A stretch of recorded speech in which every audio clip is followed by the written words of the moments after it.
Good evening. Welcome back to another Classic Comics live stream where I take a look at some of the Hollywood stories of the last week.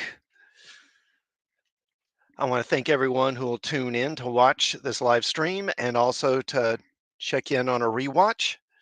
So let's just go ahead and get this one going here.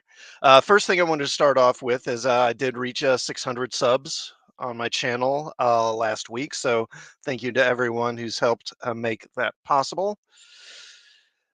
Now, probably one of the big stories over this past week. Let me bring that up right quick.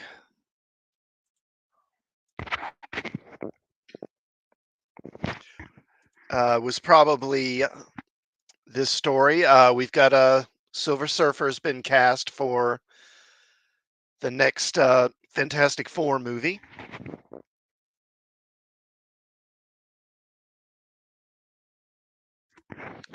And the actress that's been cast for this is Julia Garner. So this is from Screen Rant. Let's just take a look here. Meet Julia Garner, the multi-award winning actor playing the MCU's Silver Surfer. Julia Garner, the MCU Silver Surfer in the Fantastic Four, possesses an impressive filmography that has prepared her for the role of Galactus's Cosmic Herald. Matt Shackman's upcoming The Fantastic Four has found its titular team, its plot, and its release date. Now, the Fantastic Four's star studded cast adds a new member, Julia Garner, Silver Surfer. Often meeting the Fantastic Four when Galactus approaches the Earth, Silver Surfer is one of the team's closest allies, as well as a powerful cosmic hero who has participated in multiple comic book events, such as 1991's Infinity Gauntlet and 1984's Secret Wars. Silver Surfer was not in Secret Wars, so I mean Galactus was, but Silver Surfer was not involved in the original Secret Wars, so I don't know where they're getting that from. Who wrote this? Nicholas Ayala. So surprise, surprise, he doesn't know what he's talking about. Okay, so Marvel Studios is putting a twist. Hold on, lost my place. Twist on Silver Surfer's first MCU appearance. Yeah, no kidding.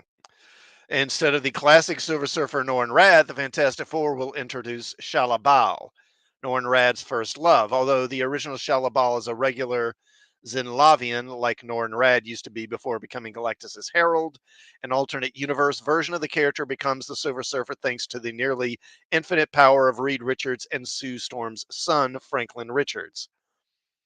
In the MCU, Julia Garner will play a live-action Shalabal, providing the character with the top-tier acting chops she has showcased across a wide variety of projects. So, I mean, this article to me is basically just reading like a publicity piece. They're just hyping her up. This isn't really even reporting the story so much as it's just trying to hype her and help sell the reader on her in this role. Okay, so born in New York in 1994, Julia Garner is an Emmy and Golden Globe winning actor with 13 years of experience in the acting field. Garner began taking acting classes at 15. At 17, Garner had her first feature film credit in Sean Durkin's 2011 psychological thriller Martha Marcy, May Marlene. What? Martha Marcy, May Marlene, where MCU Scarlet Witch actor Elizabeth Olsen also made her film debut. Since then, Julia Garner has accrued more than 25 acting credits in film and television. Julia Garner's parents, her sister and sisters are all artists, and she has been married to Foster the People vocalist Mark Foster since 2019. Interesting. Just 2 years after she began acting, Julia Garner's film debut in Sean Durkin's Martha,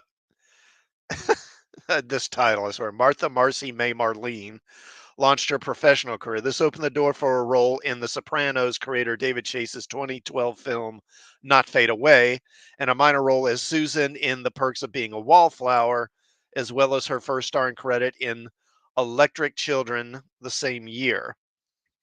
2013's horror films The Last Exorcism Part 2 and We Are What We Are put Garner on the map for bigger roles like Marcy and Robert Rodriguez's Sin City: A Dame to Kill For. Julie Garner's recurring role as Kimberly Breland in FX's The Americans marked her first TV credit. This led to her casting as Ruth Langmore in Netflix's Ozark, which earned her 3 Emmy Awards for Outstanding Supporting Actress, and her success in Ozark. Or after her success in Ozark, Julia Garner's career has continued to rise with multiple nominations and roles such as Ellie Landsberg in Maniac, Jane in The Assistant, and Anna Delvey in Inventing Anna. In January 2024, Julia Garner joined the cast of Universal's Wolfman reboot. And 3 months later, Garner officially got the role of Silver Surfer in Marvel's Fantastic Four. Silver Surfer is usually depicted as a wise, stoic, and melancholic character. Yeah, and a male character. Whereas Julie Garner's two standout performances are on opposite sides of the spectrum. Ozark's Ruth Langmore is brash and sarcastic, while Inventing Anna's Anna Delvey is cold and manipulative. However, it's precisely Julie Garner's acting range that makes her a great choice, as she can inject the hero with personality, whether that be by emphasizing Nora Rad's traditional noble traits, by playing up Shalabal's resentment and thirst for conquest. What?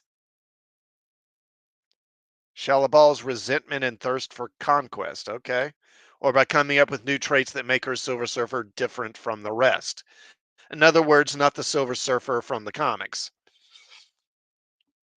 Two Julia Garner performances that could influence her take on the Fantastic Four's Silver Surfer are We Are What We Are as Rose Parker and The Assistant's Jane. These two characters showcase an uneasy hesitation to fulfill their purpose. Rose refuses to follow her family's twisted traditions and revolts to stop them, and Jane puts her job on the line to oppose her boss's abuse and harassment. These are two perfect parallel These are two perfect parallels to Silver Surfer's lifelong conflict with Galactus. Yeah, they're exactly the same. the, the Herald is tasked with the Herald is tasked with providing planets for Galactus's consumption, but he betrays his master to side with the villain's would-be victims. Julia Garner is 30 years old at the time of her MCU casting. Considering that MCU actors tend to reprise their roles multiple times, Julia Garner has the ideal age to play Silver Surfer across several MCU releases. Silver Surfer is an important character, not only in the Fantastic Four's self contained stories, but also in other heroes' cosmic and magic conflicts, as well as in franchise wide crossover events. Like Infinity Gauntlet and Infinity War, which, of course, he appeared in the comics, but not in the film version. Therefore, besides the MCU's upcoming Avengers Secret Wars, Julia Garner's Silver Surfer could also appear in MCU storylines involving characters such as Thor, Doctor Strange, Captain Marvel, and the Eternals. Eternals, yeah, I would not bet my money on that happening, because I think they've already said they're not doing any more Eternals. Wow. Okay, so I will say this doesn't surprise me. Um, when the Fantastic Four roles were cast, I think a lot of people were actually kind of a little surprised, because you looked at the casting and you were like, okay, well, this isn't awful. This isn't, it's not as, it could have been worse. Pedro Pascal as Reed, not thrilled with that, but okay. I guess he can probably pull it off. So it's not surprising to me then that when they're casting the characters, the sort of supporting characters around the Fantastic Four, yep, they start getting cute and they start casting actors that really don't fit the character. I'm not really familiar with the actress. They keep saying in this article she's a good actress. Maybe she is, I guess. But that's not the point, is it? It's not the point for them in casting her, whether she's a good actress or not. And it's not the point to me whether she's a good actress or not, because she's, not the character. She's not Norrin Rad.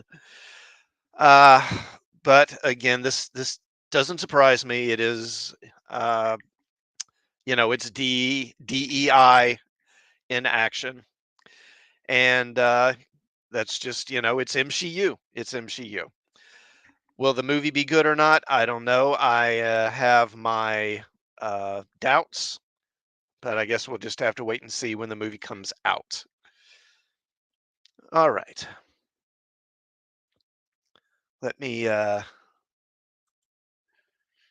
come up with my next one here.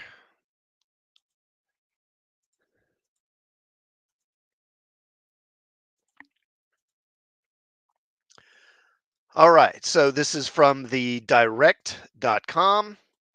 Why Lucasfilm hired a writer who never watched Star Wars for Disney Plus Writers Room.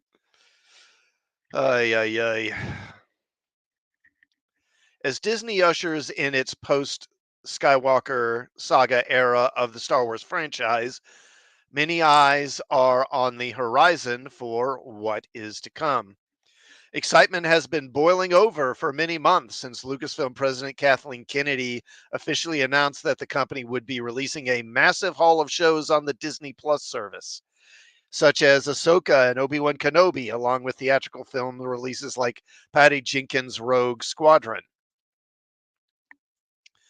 One of the upcoming projects that Lucasfilm has set to air in the coming years is The Acolyte. According to official reports, The Acolyte will explore the latter years of the High Republic era of Star Wars, mainly focusing on the upcoming major threat that the Sith pose, as well as their dark side powers that would be present in hundreds of years to come. Leslie Headland will be at the helm of the upcoming series, serving as the show's showrunner, executive producer, and writer. Headland has already revealed her thoughts on how she is taking inspiration from George Lucas while writing, as well as how she views the political aspects of the franchise. As Headland reveals more about what is to come in The Acolyte, she recently talked about her writer's room, specifically how she aspires to hire a team with diverse opinions. This includes one writer who has never even seen a Star Wars film. In a recent interview with AV Club, Leslie Headland discussed the process she went through when hiring her writer's room for the upcoming Disney Plus series, The Acolyte. In the report, she mentioned that it was extremely important for her to find people different than hers, saying that she didn't want a team that, quote, were just agreeing with her ideas. Yeah, does anyone believe that for a minute? Honestly. Quote, first of all, I really wanted people that were different than me. I certainly didn't want a room full of people that were just agreeing with me vehemently. Not ideologically, but artistically, people that kind of had different writing styles or were interested in different things, all that kind of stuff. But there was a certain intention in terms of putting together a room that I felt like were people that I hadn't been in a room with before, if that makes sense. Sort of. I don't think I can go much further into that, but like, oh, I haven't had this experience yet, and because I think it's weird that I haven't had this experience yet, unquote. Okay, I have no idea what she's trying to say there. Hedlund also disclosed that when putting together her writer's room, she aimed to find people that would, quote, challenge her artistic POV and mainly just search for people that she thought, quote, could execute a great script. Sure, you did. Quote, having worked in this industry for over a decade now and having been in a couple of writers' rooms, yeah, we all know what you were doing for much of that time, don't we, Leslie? And having been in a couple of writers' rooms, I felt like the demographic breakdowns of rooms, it's not something you actively take into consideration. For example, on Russian Doll, we ended up having an all female writers' room. Oh, really? Wow, what a shock. But I don't know if that was really something that we said at the front. We were only going to hire women. Well, yeah, I'm sure you didn't say that outright. That just is what you did. I think that when you have a dictate like that, you're closing your mind to, again, people that were going to challenge your artistic POV. Mostly what I looked for were people that I felt could execute a great script, number one. And then in the job interview, just really talking to people who had different life experiences than I did and had different connections to Star Wars than I did. Uh huh. The showrunner continued by revealing the different types of people that she has on her writing staff, telling the public that she hired writers that mimicked her later in life Dave Filoni acolyte level of fandom, as well as a writer who has, quote, never seen any Star Wars media. Okay, so basically someone who doesn't like Star Wars under George Lucas and has no interest in it, but just wants the Dave Filoni stuff. What I also learned about hiring my room is that everyone's fandom was very different. No one had the same experience with Star Wars. There were people like myself that were later in life Dave Filoni acolytes. I literally had one writer that was like, I'd never seen any of them. I've never seen any Star Wars media. And she's texting me before we started the room. She's like, Luke and Leia are brother and sister? What? And it was so great because I would really love to know from someone who is not fully immersed in this fandom, what do you think about the pitch we just made? Unquote. Hedlund elaborated that the specific writer, quote, did her due diligence with her work, and she also explained that they could get different feedback on what they should do next. Quote, so while she did her due diligence and did a lot of background work and research, at the same time, she was somebody that would kind of talk, we would talk to and say, okay, if we take all the kinds of signifiers out, and this is Star Wars version of X, what does it mean to you? And she would be able to give some feedback. Well, I'm kind of wondering what's going on with this character and in this scene, I'm wondering why so and so isn't saying this, unquote. Hedlund also described what she really wanted behind the scenes of the Acolyte, saying that she didn't want a room of people that just automatically agree with what she says. Uh-huh. Quote, so that was what I really wanted, an active conversation between my writers and myself, and not so much a room full of people that would just kind of automatically agree with what I say, which is good sometimes. Sometimes it's nice to have everybody love my pitch. It's not Star Wars, but I think a lot about Jean-Luc Picard and the way he would utilize his crew and say, what do you guys think? Any suggestions? What should we do next? And kind of hearing the debates and the sort of Socratic conversation that would result. I wanted to put the room together in that way, unquote. The executive producer ended by professing her deep knowledge of the franchise. Yeah, revealing that she is a diehard cutthroat fan. She loves all the Star Wars, you see. Quote, that also means hiring people that are not necessarily the diehard cutthroat fan that I am when it comes to Star Wars stuff. It is weird to be the person who's going, well, in 325 BBY, and everyone's like, what are you talking about? Everyone's like, should that be another person that's doing that? Why is the showrunner doing that? And I'm like, here's a picture. This is what he looks like, unquote. The more that Hedlund reveals about the Acolyte, the more promising the series becomes. Her comments on putting together such a diverse team to write the show are something every fan can be excited about. While the prequel trilogy is generally well received by the public now, it is clear that all three films have some problems. The issues that most viewers come up with when watching these movies can be directly tied to the creative team not stepping up and telling creator George Lucas that some of the decisions he was making were not good ones. Yeah, okay, I agree with that. I agree with that part. With Hedlund putting together a writer's room of people who range from loving Star Wars all the way down to a person who's never seen any Star Wars. Before joining the writing team, she can achieve so many viewpoints on what direction each episode in the show should go. And again, this feels like an article that really isn't so much informing us about the show and telling us what it's like, but really is just trying to sell us on the show and tell us how wonderful it is. It is also extremely encouraging to hear her admit that she can take constructive criticism. Many writers and content creators believe that their opinions are the best and that nobody else's matters, which is far from the truth. The diversity of Hedlund's writer's room can lead viewers to expect a series that will be pleasing to all fans of Star Wars, both hardcore fanatics and people getting into the vast, wonderful world of Star Wars for the first time. Yeah. Okay, so as far as her hiring a diverse room full of people who don't automatically agree with her and have diverse opinions, I don't believe it. I don't believe it. You're not going to convince me for a minute that everyone that she got for this show wasn't carefully picked because their views and beliefs, particularly regarding, say, gender and sexuality and other various subjects, don't align perfectly with hers. And as far as her being a big fan of Star Wars, well, I do remember an interview where she was asked what her favorite Star Wars movie was, and her response was, after an awkward pause, she said, all of them, all of the Star Wars. So I don't believe she's this big fan either. And I don't think Acolyte's going to be any good either. I think it's going to be trash. But, who knows? I don't have Disney Plus anyway, so I'm not going to be seeing it. But I do expect plenty of people to be mocking that show when it does eventually come out. It'll probably go over about as well as Obi-Wan did, or Secret War, or Secret Invasion. All right. Next. So I got another Disney related one. Several Disney related stories this week, actually.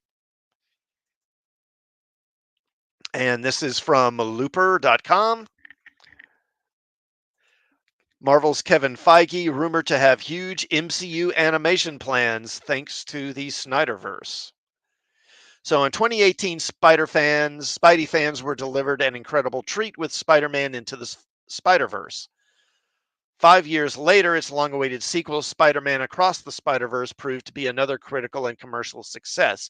Was it really 5 years between those two movies? Holy crap. I didn't think it was that long. Both films helped kickstart a pop culture juggernaut adored in animation and comic book fan circles alike. Thus, folks around the world are eager to see what Spider Man Beyond the Spider Verse has in store when it premieres in the coming years.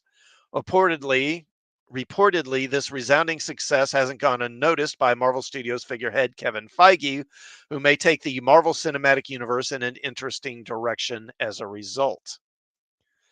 Hollywood insider Daniel Richtman recently discussed Feige's supposed fascination with the success of the Spider Verse movies and how he may try to replicate it under the MCU banner.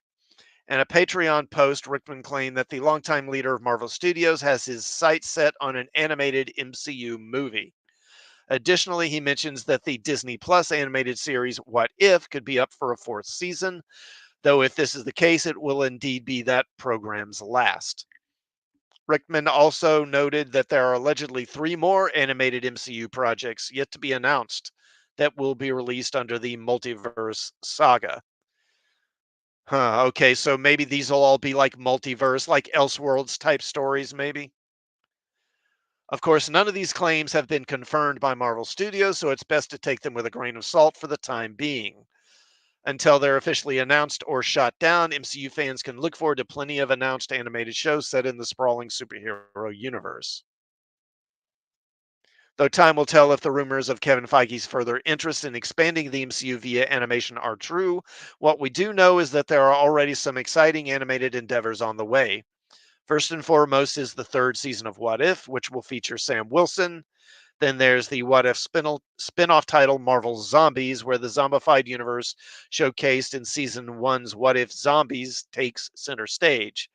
The series is expected to arise sometime in 2024. Yeah, I've never been a fan of that whole Marvel Zombies thing. I know it had kind of a popular run back in the 2000s, and I guess some people like it. I guess I don't know, but I've never been a fan of that. I've always found it a waste of time, and I'm just not the biggest fan of zombies in the first place. I never got into The Walking Dead. I've just found zombies for a while now to really just be kind of overdone and kind of played out for me personally. Additionally, there are two non-if what if productions on the way. One is the highly anticipated X-Men 97, which will continue the story of the beloved 90s program, X-Men the Animated Series. And your friendly neighborhood Spider-Man, formerly known as Spider-Man Freshman Year, is also in development and will chronicle Peter Parker's early high school life. X-Men 97 aims to premiere on Disney sometime in 2024. with your friendly neighborhood Spider-Man slated for debut this year as well. And of course, X-Men 97 has already debuted and seems to be generally well received. As I said, I don't have Disney Plus, so I haven't been watching it, but people seem to like it and seem to be pleased with it. Animation is alive and well in the MCU, and should these projects succeed, it stands to reason we'll see the rumors of Feige wanting to do more with the franchise in the medium become reality. Okay. So again, it says, this hasn't been confirmed or anything. I can believe this though. I can buy that this is true because those Spider-Man, Spider-Verse movies, particularly the second one, did do quite well. And so, I mean, it makes sense. Animation is generally going to be easier to make, and cheaper to make than a live action movie. So if you can do that and make, if you can make an animated film for say 150 million and make 600 million on it or 500 million on it, that's going to be overall really more profitable than making a movie for a live action superhero movie for 250 to 300 million and then crossing your fingers and hope you can make a billion in order to make your money back.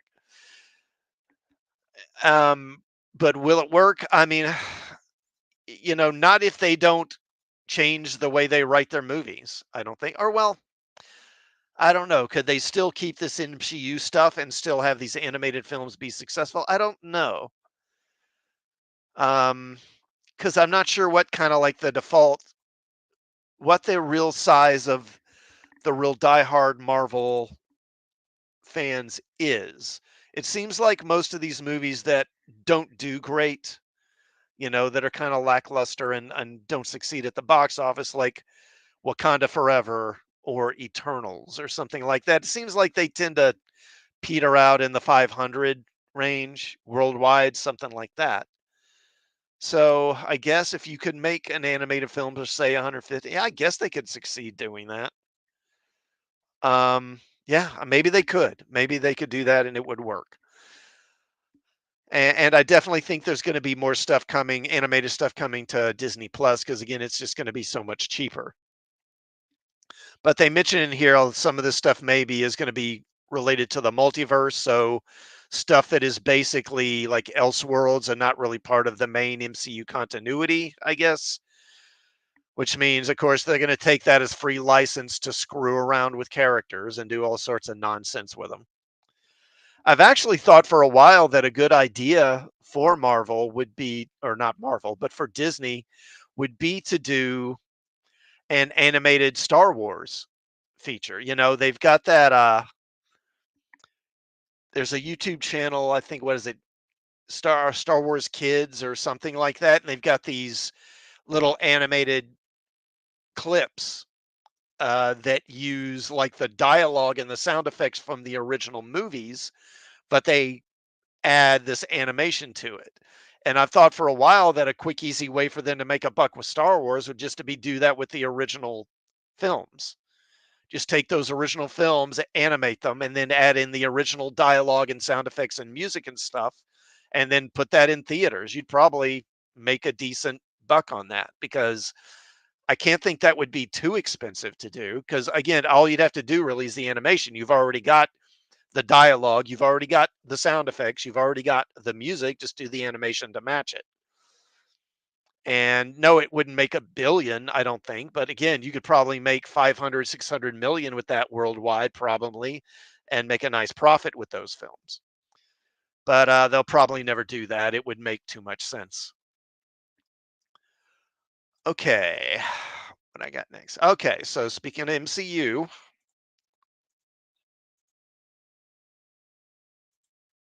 bring this up. All right. And this is from Bounding into Comics. Marvel star Anthony Mackie says Captain America Brave New World will serve as a clear reset for the MCU. It is a new storyline with new characters and new beliefs. In an ostensible effort to salvage the long past its prime franchise's reputation amid its continuing quality decline, according to Captain America Brave New World star Anthony Mackie, the upcoming sequel is aiming to provide a clear reset of the Marvel Cinematic Universe's currently messy creative direction. The Sam Wilson actor offered this insight towards his first full outing as the winged version of the Star Spangled Avenger while speaking with Entertainment Weekly's Nick Romano following Marvel's first public screening of footage from the film at the 2024 CinemaCon. Beginning with his thoughts towards how Brave New World will be less fantastical in its premise than some of Marvel's more recent films, rather than multiversal variants or universe-ending threats, Sam will instead find himself tasked with reassembling the Avengers whilst also putting down a plot from within the White House to kill newly elected US President Thaddeus Thunderbolt Ross, as played by Harrison Ford. Mackie opined it made more sense for it to be more of a grounded espionage action movie as opposed to aliens and airplanes coming through portals and stuff. Even though I've been in so many of them and have seen it all now, the opportunity for Sam to really establish himself as a true action star and Avenger comes with this movie. Further, Mackie would assert that not only would Brave New World represent a scaling back of the Captain America series scope, but also mark the start of a new creative direction for the overall MCU. Quote, this movie is a clear reset, explained Mackie. It really reestablishes the idea of what this universe is and what this universe is going to be. I think with these movies, we're getting a clear new branding of what Marvel is headed towards, the same way they did with Captain America, the Winter Soldier, unquote. And I will bet you a month's pay that that is stuff that was basically fed to him by Disney's PR, by some lawyers. Say this, say that, talk about a reset, talk about a new direction, and mention the Winter Soldier a lot because people like Winter Soldier, and we want to associate this movie with that movie so people will like it. They'll be so dumb they'll never notice what we're trying to do because, they're that simple minded. Hello, cannot be reached for further comments, sir. Thank you for stopping by. And thank you for the congratulations. I do appreciate it. Yeah, doesn't sound promising. I mean, it would sound promising, I think, if you could believe, the thing is, I mean, what do they mean by a reset? Because more than likely what it's going to be is just more, be more doubling down on the wokeness, doubling down on the DEI, doubling down on MCU. They won't say that because, they at this point, even they understand that this throwing that stuff around in their interviews doesn't sell. That's going to create pushback. That's going to create negativity. So they're not going to say that outright. They're going to talk about, as I said, they're going to tell the actors when you're in these interviews, talk about a reset, talk about a change of direction, talk about how this is going to be different. And, and I'm throw out lots of references to Winter Soldier, Endgame, and other MCU movies that everybody likes. Quote, the title implies that there's a new, bigger enemy now. There's a new frontier that we have to conquer. He ultimately told Romano from Captain America, the First Avenger to Endgame. See, what did I tell you? To Endgame, right there. From Captain America, First Avenger to Endgame, the enemy was always good versus bad. Now that we've conquered that, where do we go from here? When the bad guys reappear, in what form are they reappearing? It is a new storyline with new characters, new beliefs, and it creates a new idea of this new world that we're going into, unquote. I mean, yeah, on the surface, that doesn't sound awful, but yeah, right. A false promise. That's a good way of putting it. Could not be reached for comment. Yeah, I agree. Interestingly, on the specific mention of the film introducing a set of new beliefs into the MCU, this is not the first time Mackie has indicated that his version of Captain America would deviate from that portrayed by his predecessor, Chris Evans. During a February 2023 interview with Yahoo Entertainment's Kevin Pulawi, when asked how his approach to the mantle departs most dramatically from Chris, Mackie affirmed, quote, "My Cap, he's not a superhero. He doesn't have a super serum," the actor detailed, so his superpower is his humanity. So I think with him, he has to come to the stage with a different understanding of what it is to be a good guy or be a bad guy, and what are the decisions that make you toe that line in the way that you did. Uh huh. Interesting. I just see him as more of a humane Cap as opposed to a Cap of judgment, where this is right or this is wrong. He added, there are decisions that make you choose right or wrong. Okay, so that makes it sound like this is going to be very much of a piece with what was it? Falcon and the Winter Soldier, where his character is basically making excuses for what's the character? Flag Smasher. You know, they didn't really call her that, but basically where she was basically just an outright terrorist, and Sam Wilson is basically just making excuses for her, and it sounds like it could be something like that. Of course, that was before I think they did all these reshoots and did the rewrites on the movie. So maybe it's better now. Maybe it'll be different. I'm sure that's the intention, but I don't think these people can help themselves. I don't think they can really make it different and get away from that stuff even if they want to. I don't think they know any other way. At current, Captain America Brave New World, starring Mackie as Sam Wilson, Ford as President-elect Ross, as well as his purported Red Hulk form, and according to the actor himself, Mark Ruffalo as Bruce Banner, is on track to free fall into theaters on February 14th, 2025. Free fall into theaters. That's a funny way of putting it. What's another way of free falling? I don't know, flopping, falling to your death. Yeah, it might do that. I could believe it. Meanwhile, the ragtag team of Earth's mightiest heroes that Sam will eventually assemble are likely to make their proper debut as a full fledged team in the upcoming Avengers 5, formerly titled the Kang Dynasty.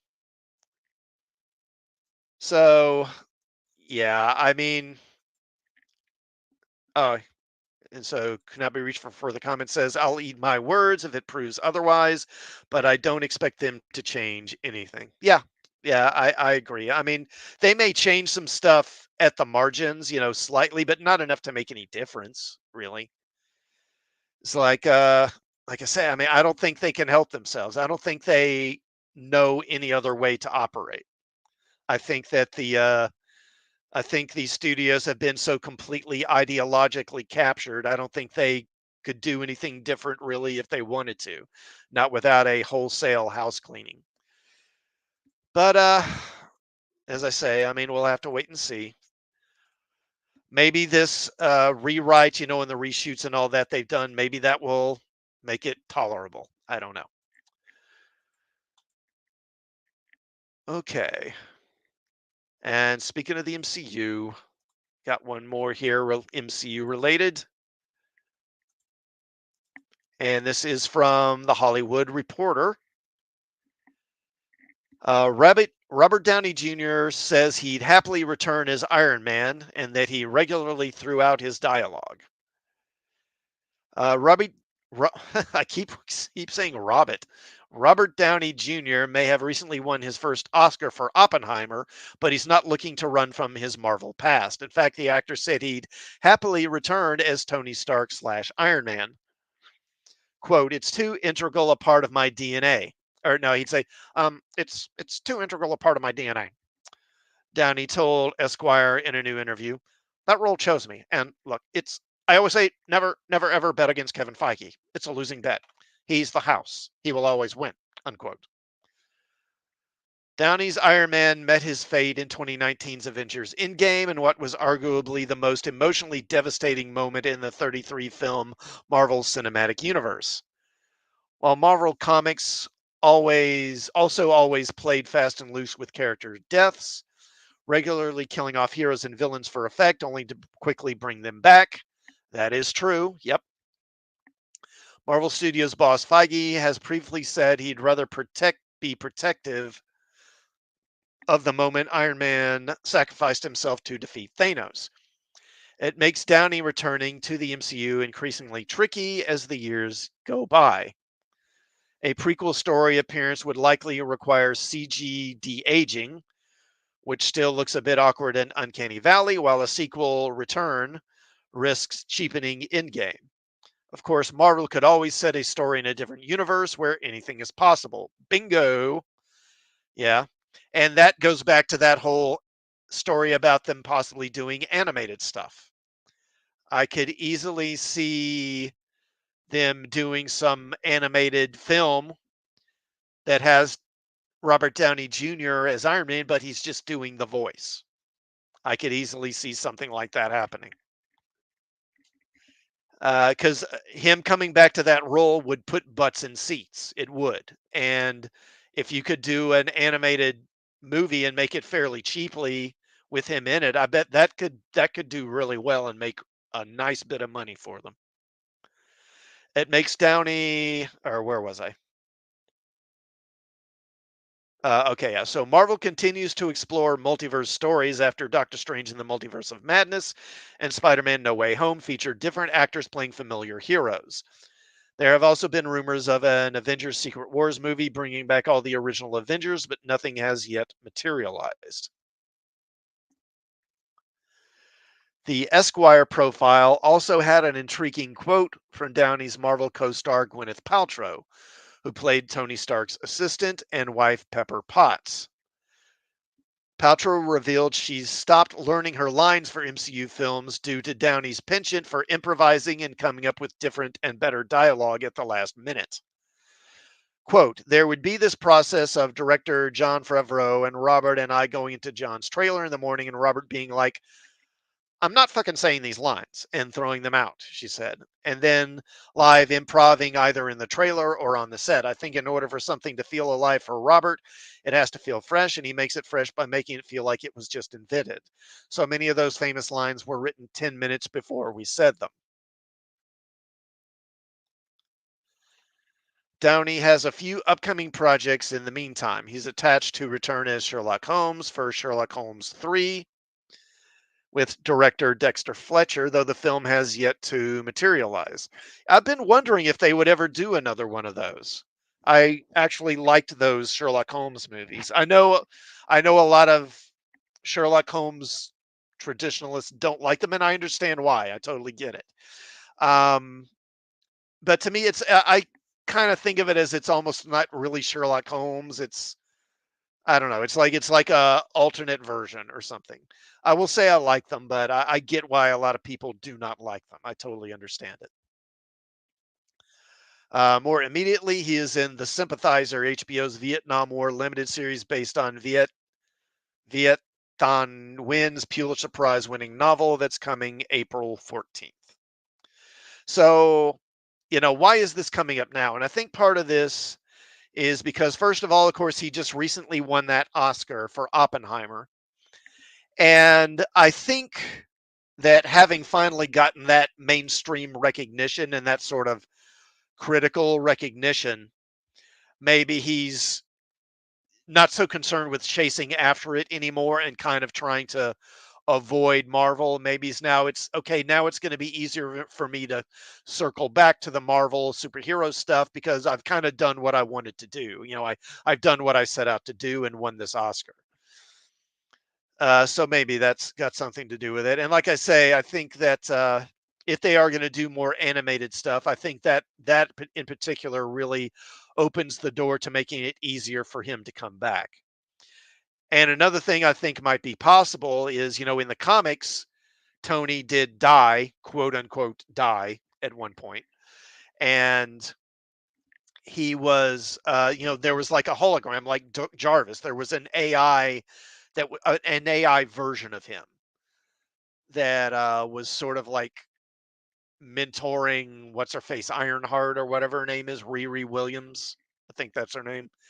So I could see them doing something like that with him, where they bring him back, but he's an AI. He's not really Tony back from the dead. I could easily see something like that happening as well.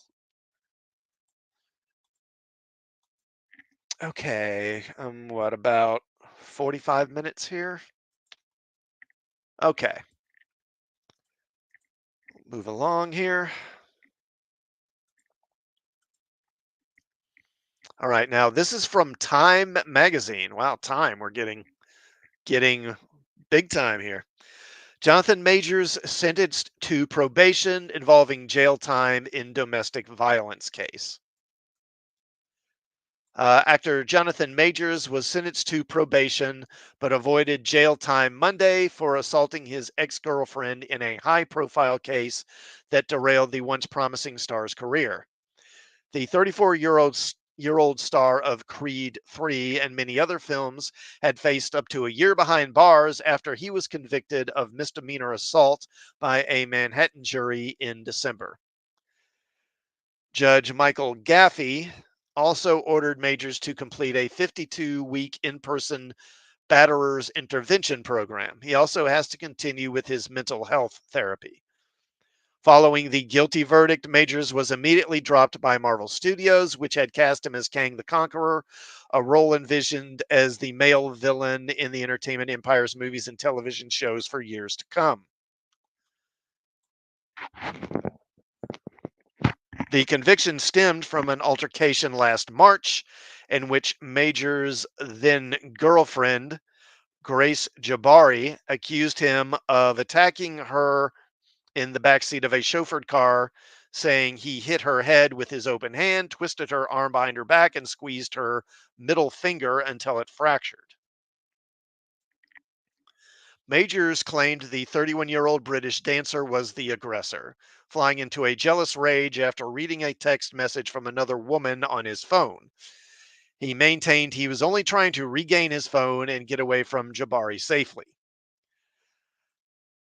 And I can actually believe that if you've seen the footage, that security camera footage, I think it was. I can believe that. I think his version of things, I find that pretty believable. The jury ultimately convicted him of one assault charge and a harassment violation, though acquitted him on a different assault charge and of aggravated harassment. Majors was originally slated to be sentenced in February, but his lawyers sought to dismiss the conviction. A Manhattan judge denied the motion last week. Majors had hoped his 2 week criminal trial would vindicate him and restore his status in Hollywood. In a television interview shortly after his conviction, he said he deserves a second chance. Quote, as he eagerly anticipates this closing this chapter, he looks forward to redirecting his time and energy fully toward his family and his art, unquote. Major's lawyers said in a statement last week after losing their bid to have the conviction tossed out. But the 34-year-old California native and Yale University graduate still faces other legal hurdles. Last month, Jabari filed a civil suit in Manhattan federal court accusing the actor of assault, battery, defamation, and inflicting emotional distress. She claims Majors subjected her to escalating incidents of physical and verbal abuse during their relationship, which lasted from 2021 to 2023. Major's lawyers have declined to respond to the claims, saying that only they're preparing to file counterclaims against Jabari. The actor had his breakthrough role in 2019's The Last Black Man in San Francisco. I never even heard of that. He also starred in the HBO series Lovecraft Country. I remember that thing. I never watched it, but I remember it being on, which earned him an Emmy nomination. And it was like it was called Lovecraft Country, but it had almost nothing to do with H.P. Lovecraft's work. It was like basically white people bad. And as the nemesis to fictional boxing champ Adonis Creed in the blockbuster Creed 3. As for Marvel, a looming question remains whether the studio will recast the role of Kang or pivot in a new direction. I mean, I think it would make most sense just to recast. I don't know why they don't just do that, but I don't know. They just seem to not want to do that for certain roles. Major's departure was among a recent series of high profile setbacks to the vaunted superhero factory, which has earned an unprecedented 30 billion worldwide from 33 films. What has that got to do with his court case? I mean, why add that on at the end? Whatever. So I believe when this first happened, I believe I said that in the end, not a lot would come of this. That he would probably not get charged, or if he did, he would get a slap on the wrist. I believe I did say, look, he's not going to do any. I don't see him doing any jail time or anything. And so, I mean, I think what's happened is pretty close to kind of what I imagined it would be. I guess it's fair punishment. I don't know. Um,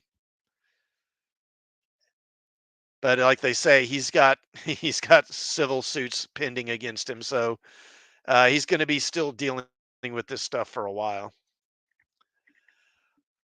Okay, what next here? Okay, let's get away from Marvel and DC, or Marvel and Disney, I mean, for a while. And this is from Comic Book Resources. Transformers and G.I. Joe crossover movie has been confirmed by Paramount. So the Transformers film franchise is taking an explosive next step, one that just so happens to involve a few real American heroes. Oh, you see what they did? Funny. Paramount Pictures confirmed an upcoming crossover film between the Transformers and G.I. Joe franchises as of April 11th. CBR was present when the news was announced during the studio's presentation at CinemaCon in Las Vegas, during which Paramount Pictures president and CEO Brian Robbins discussed the film along with other upcoming ventures within the same franchises by acclaimed producer Lorenzo di Bonaventura.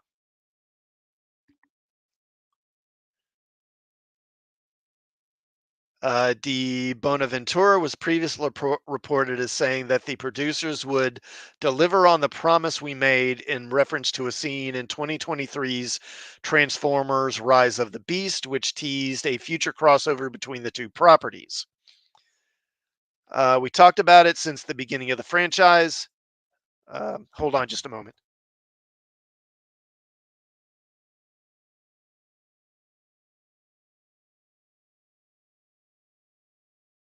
All right, sorry about that. I had to sneeze.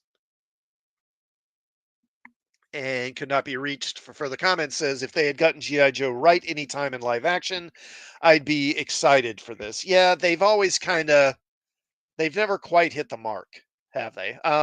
Although to be fair, I will say I've never watched the entirety of the second film. The first GI Joe film I saw in theater, and I've watched part of the second one, never the whole thing. And I didn't see that Snake Eyes movie either. I heard that was just awful.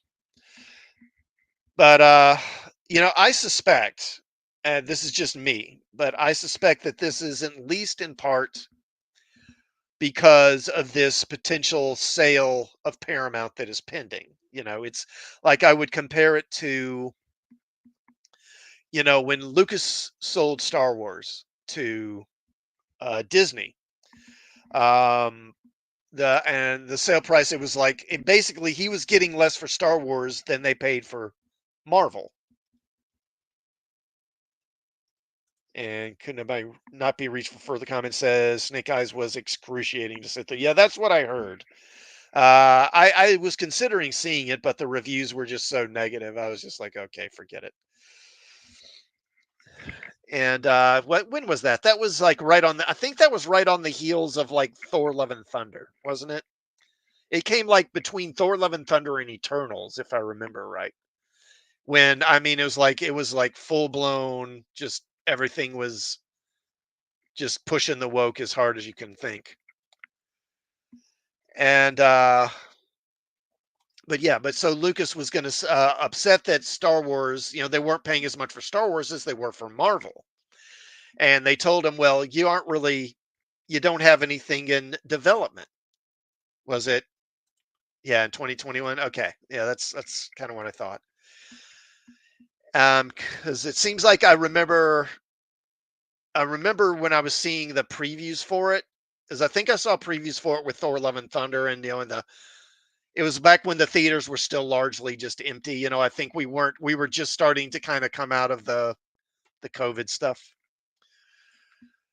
Um, but they told Lucas, look, you don't have anything in development. You're not doing any movies. Basically, all they had was the Clone Wars show, whereas Marvel had all these other projects going. And so that's why he kind of started working on the prequels to help generate more value for the studio, for Lucasfilm. And I suspect that's part of why they're pushing this Transformers GI Joe crossover now, because they know people will be excited about it.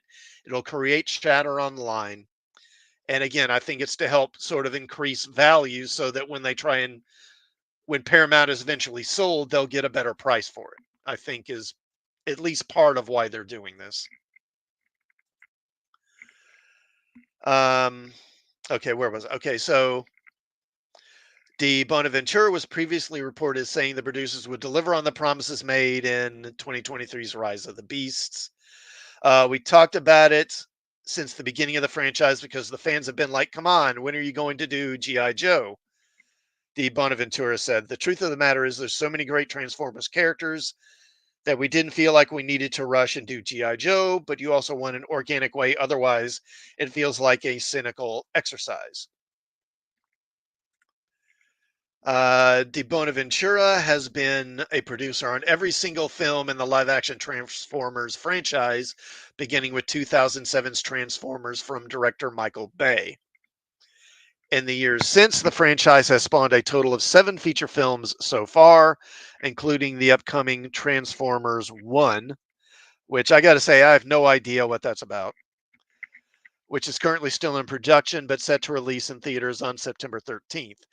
In the aftermath of 2023's Transformers Rise of the Beasts, Anthony Ramos' Noah Diaz is seen attending what he believes is an otherwise ordinary interview for a security position, only to discover that the job in question is in fact none other than the G.I. Joes. Um, I mean, I'm no, look, I didn't see the movie. I saw the first Transformers movie in theater, and I actually kind of liked it. I mean, I thought it was a little goofy, but it was actually overall I enjoyed it. Now, I didn't see the next one. What was that one? I forget the name of that one, but I didn't see the second one until years later because I'm in the National Guard and I was actually training up for my deployment to Iraq when that was in theaters. But I heard about how awful it was, and when it came back, I think I saw it on video. And yeah, I was like, my God, this is trash. This is awful. And it just put me off of the franchise. I thought about seeing Dark of the Moon, but then I didn't. And I just haven't bothered seeing any of the others. I've heard that Bumblebee is pretty good. And I guess maybe I need to see that one, but I haven't watched any of these others.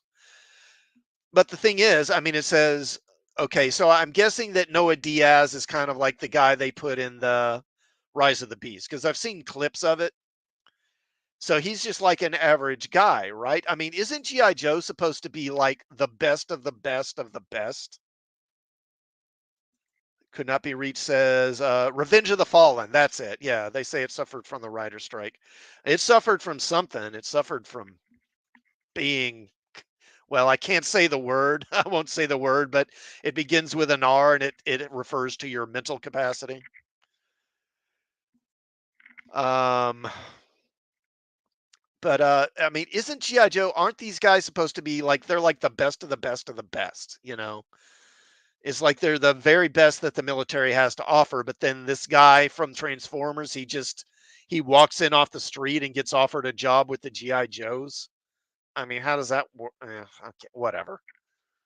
I guess GI Joe is doing DEI now, which would reflect real life because in real life Special Forces is doing that too now. So I guess it makes sense in a way. Okay. Oh God. So it's saying here, I'm not going to go to the story, but apparently Blumhouse is rebooting Blair Witch Project. Great. Awesome. Based on the classic toy line and subsequent cartoon series of the same name, the currently ongoing live action G.I. Joe series began in 2009 with G.I. Joe The Rise of Cobra, starring Adewale. Oh, good Lord. This guy, I can never get his name right. Adewale Akinnuye Agbaje. I don't know. Joseph Gordon-Levitt, Sienna Miller, Christopher Eccleston, Channing Tatum, Dennis Quaid. Was Dennis Quaid in that? I don't. Oh yeah, he was. Yeah, that's right. I forgot that. Rochelle Nichols and Lee Byung-hun. Despite largely negative reviews, the film was followed up in 2013 by G.I. Joe Retaliation, while the sequel introduced the likes of General Joe Colton and Roadblock, portrayed by Bruce Willis and Dwayne The Rock Johnson. It was not received any better than the first film. In 2021, the third film in the series, Snake Eyes, was released starring Henry Golding as the titular assassin. Yeah, and so they just talk about the history of the franchise here. But weren't they,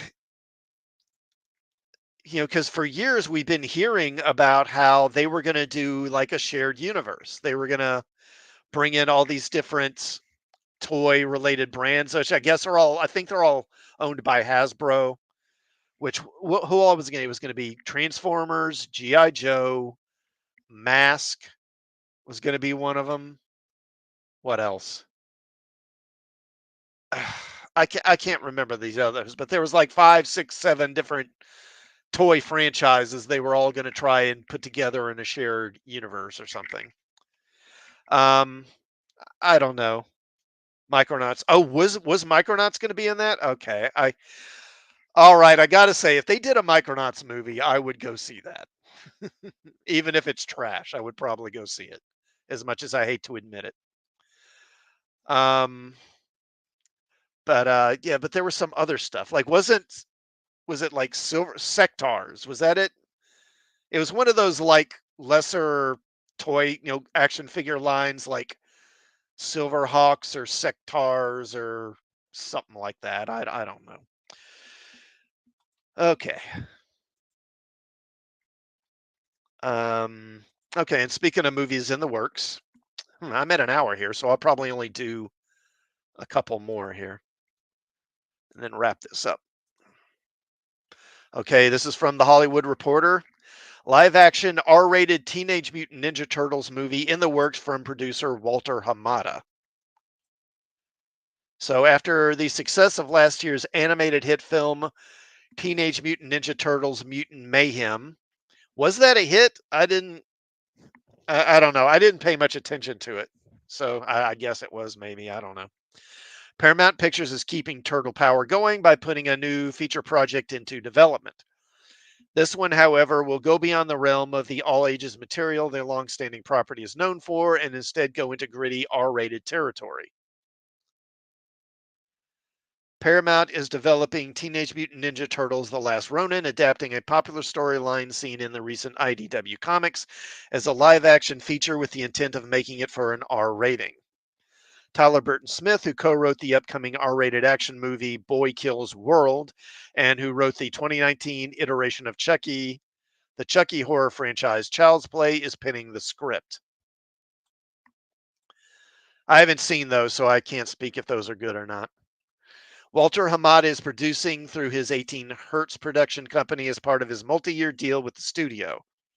Hamada is the former head of DC Films who rose through the ranks at New Line, where he oversaw the Warner Brothers division's horror movies, including the Conjuring and It franchises. His 18 Hertz banner is focusing on making features in the horror genre, which is a smart idea because horror genre, it tends to be fairly low budget. So your movies don't have to make a freaking billion in order to turn a profit. And Last Ronin is about as terrifying as a turtle's tale can get. Set in a totalitarian future New York City, the comics miniseries told how the Turtles and Master Splinter are killed off one by one by the grandson of the villainous Shredder and synthetic ninjas. One turtle manages to survive barely and vows to exact bloody vengeance. One trick of the book was that it wasn't clear, for a while at least, which one of the turtles lived as the survivor had the weapons of all four. I would bet you it was Raphael. If I had to bet money, I would bet it was Raphael. I haven't read it, but I would bet Raphael. Co-creator Kevin Eastman and Tom Waltz wrote the comic based on an older story by Eastman and co-creator Peter Laird. Artists include Esau and Isaac Escorza, Ben Bishop, and Eastman. IDW, the publisher, which holds the license for the Ninja Turtles comics, put out the books between 2020 and 2022. The comics were an unexpected, massive hit, with the collected trade paperback being the second highest selling graphic novel of 2023 per Circana Bookscan. Yeah, it's pretty much the only thing that's kept IDW afloat the last couple of years. The comic book company recently released the sequel, Teenage Mutant Ninja Turtles: The Last Ronin 2: Re-Evolution, with the debut issue touted as being one of the biggest comics of the year, with more than 140,000 copies ordered. Ninja Turtles debuted as a black and white indie comic in 1984, parodying comics like Chris Claremont's X-Men comics and Frank Miller's ninja-focused work, particularly his Daredevil work, but okay, whatever. A toy deal turned the comic into a generational touchstone in the late 80s, abetted by a bright and cheerful animated series, followed by a live action hit movie where the Turtles were played by actors in suits. Over the years, more animated series came at audiences like Twirling Nunchucks. While Paramount, which landed the rights to the property via Viacom in 2009, put out two live action movies produced by Michael Bay that starred Megan Fox and Will Arnett in the mid 2010s. Mutant Mayhem, produced by Seth Rogen's Point Grey, brought back a respectable sheen to the property by giving it a cool outsider point of view. Critics and audiences liked what they saw, with the animated movie grossing over 118.6 at the domestic box office. A sequel is now in the works. I mean, again, 118.6, is that really that big a hit? But again, that speaks to what I was saying earlier. It was an animated movie, so it was probably cheaper to make. And so it was probably financially successful, even though it didn't make that much. IDW is also relaunching a mainline Ninja Turtles comic series timed to the title's 40th anniversary. Wow, we're coming out the 40th anniversary of Ninja Turtles. I feel old. So, I mean, a lot of people may not like them going in this route, and doing like a hard R or something like that with Ninja Turtles, but it is fair to point out that those real early comics by Eastman and Laird were actually pretty violent. They were pretty brutal and gory themselves. And then once it caught on and became popular, then it kind of got kiddified, for lack of a better term. Excuse me just a moment.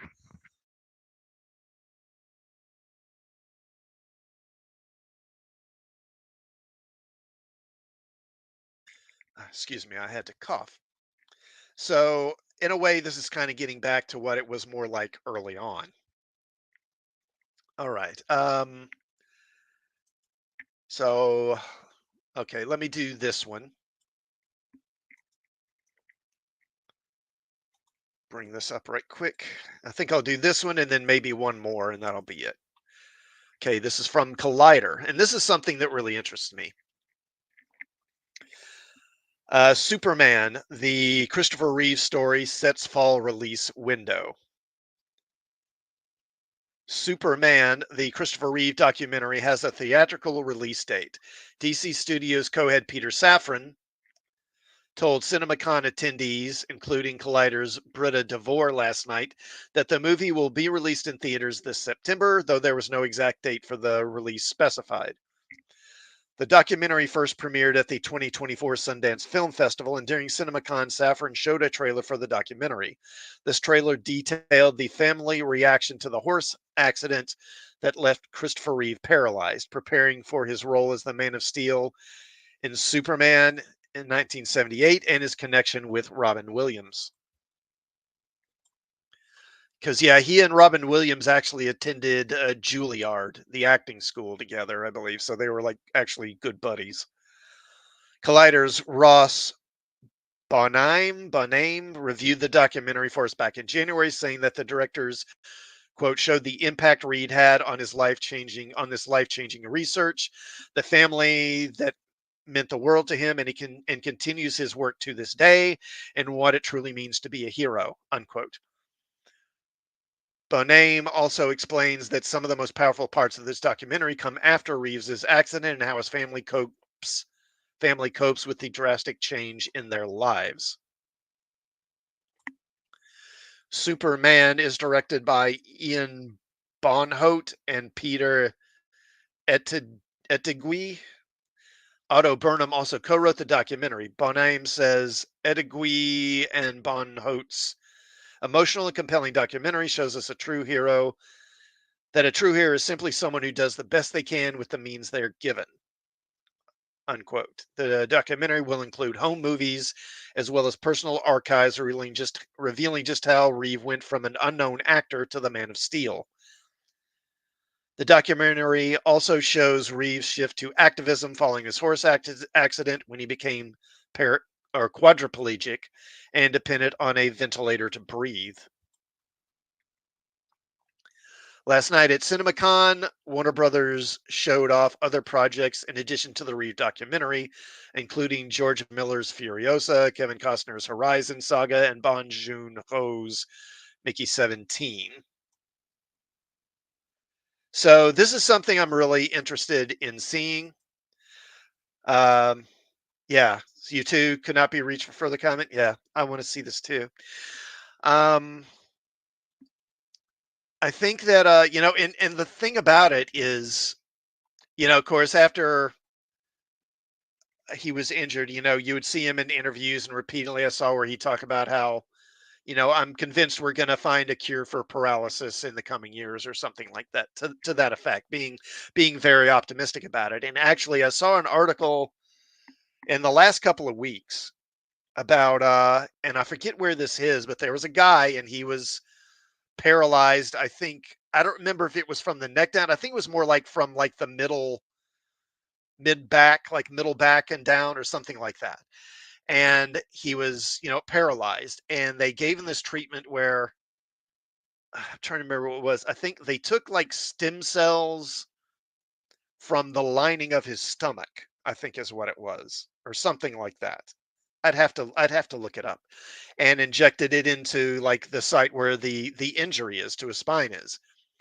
And the dude regained partial mobility and he's walking like assisted. He can't just get up and walk around on his own, but he does have some like mobility back in his legs, which is pretty incredible. So all these years later, it's like we may finally be getting to something like what he was imagining. So, and the real sad thing about it is not only this, but after he died, it was like just a few years later, his wife died too. She died of lung cancer, I believe.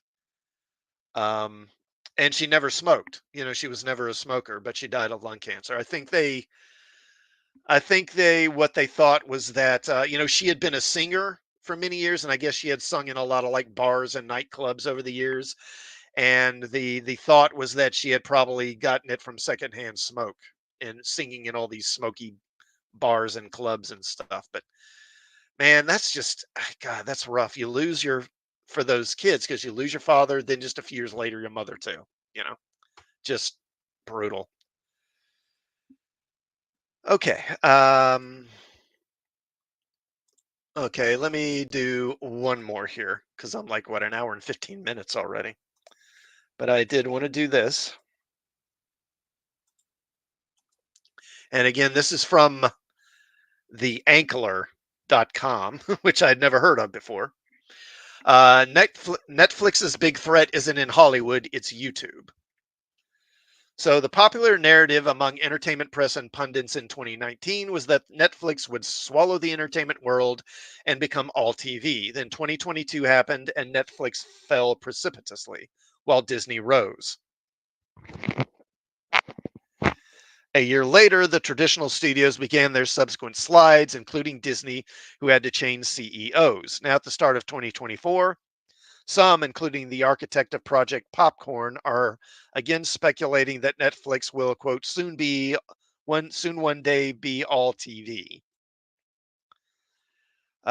Jason Kylar, Netflix is getting closer to financially being all of pay TV globally, which would mean no truly competitive distribs, and the big money that cable broadcast channels earn today would be kept by Netflix only. Licensing shows will still be a thing, but that's versus small dollars in comparison. And that's from January of this year. Uh, Excuse me just a moment. I need to cough again.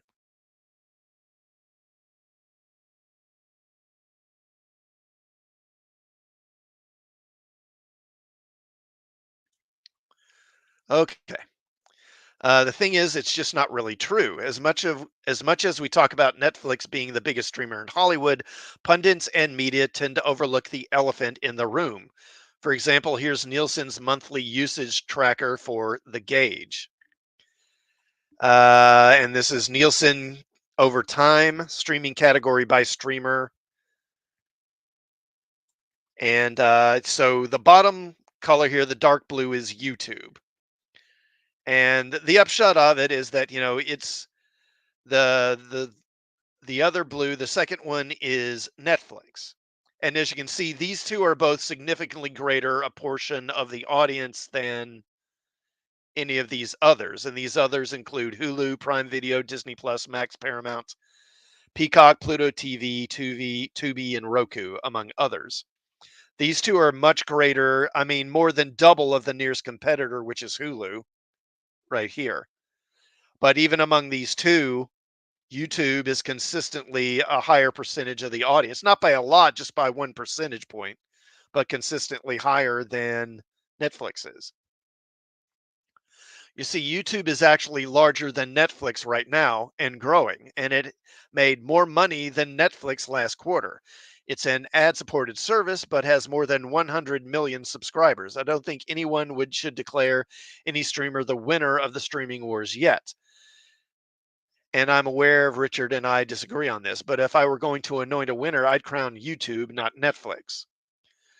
YouTube is huge, even on living room TVs, but unlike Netflix, no one is talking about it, but they should. So let's dive in using one of the simplest business tools, an old fashioned SWOT analysis of the strengths, weaknesses, opportunities, and threats for the largest ad supported video on demand streamer. So I don't have access to the rest of the article, but I did just want to call attention to this because, yeah, everyone talks about Netflix is the big winner in the streaming wars, and in a sense they are, but Netflix is actually doing even better.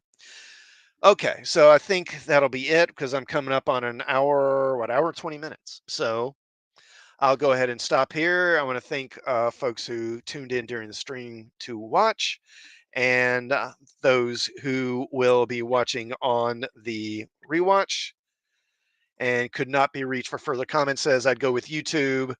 Netflix, at least in Canada, is weak. Yeah, I'd go with YouTube too because it's free.